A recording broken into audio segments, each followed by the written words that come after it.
Hello everyone, আমি সুদীপা। চলো তোমাদের সঙ্গে আজকে একটা অন্যরকম ভিডিও শেয়ার করি। এই যে জিনিসটা আমার হাতে রয়েছে, এটাকে কি তোমরা জানো? অনেকেই হয়তো চেনো, বা যারা জানো না তাদেরকে বলি, এটা হচ্ছে পল ছাতু। মানে হচ্ছে ওই পচা খড়ে জন্মায়, এগুলো খাওয়া যায়। তো আমার খুব ভালো লাগে এটা খেতে। তো এটা বেসিক্যালি বর্ষাকালেই হয়, কারণ বর্ষাকাল চারিদিকে তো এত জল থইতে হয় এত বৃষ্টিতে। তো তখন গিয়ে খড়গুলো যে পচে যায়, তো তার মধ্যেখান থেকে এই ব্যাঙের ছাতাগুলো বা এই ছত্রাকগুলো জন্মায়, যেগুলো খাওয়াও যায়।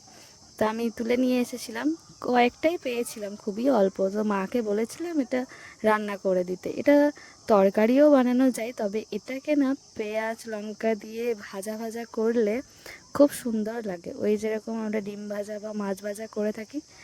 তো এটা রান্না করার পর অল্পই হয়ে যাবে। আর এই ভিডিওটা বেশ কয়েক বছর আগের, সরি বেশ কয়েক বছর নয়, তবে 2 বছর আগের তো বটেই, কারণ এটা 2024-এর ভিডিও। এডিটের অভাবে তোমাদের সাথে আমি শেয়ার করতে পারিনি।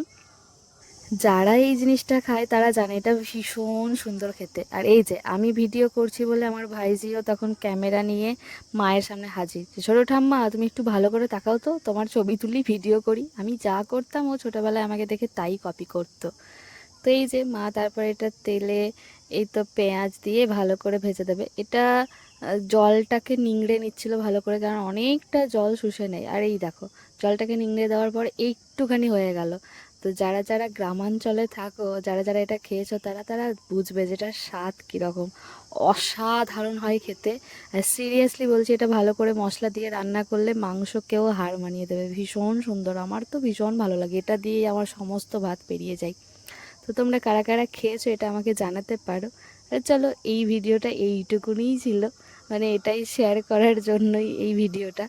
তো এই ছিল আজকের ভিডিও। টাটা, রাধে রাধে, দেখা হবে অন্য কোনো ভিডিওতে।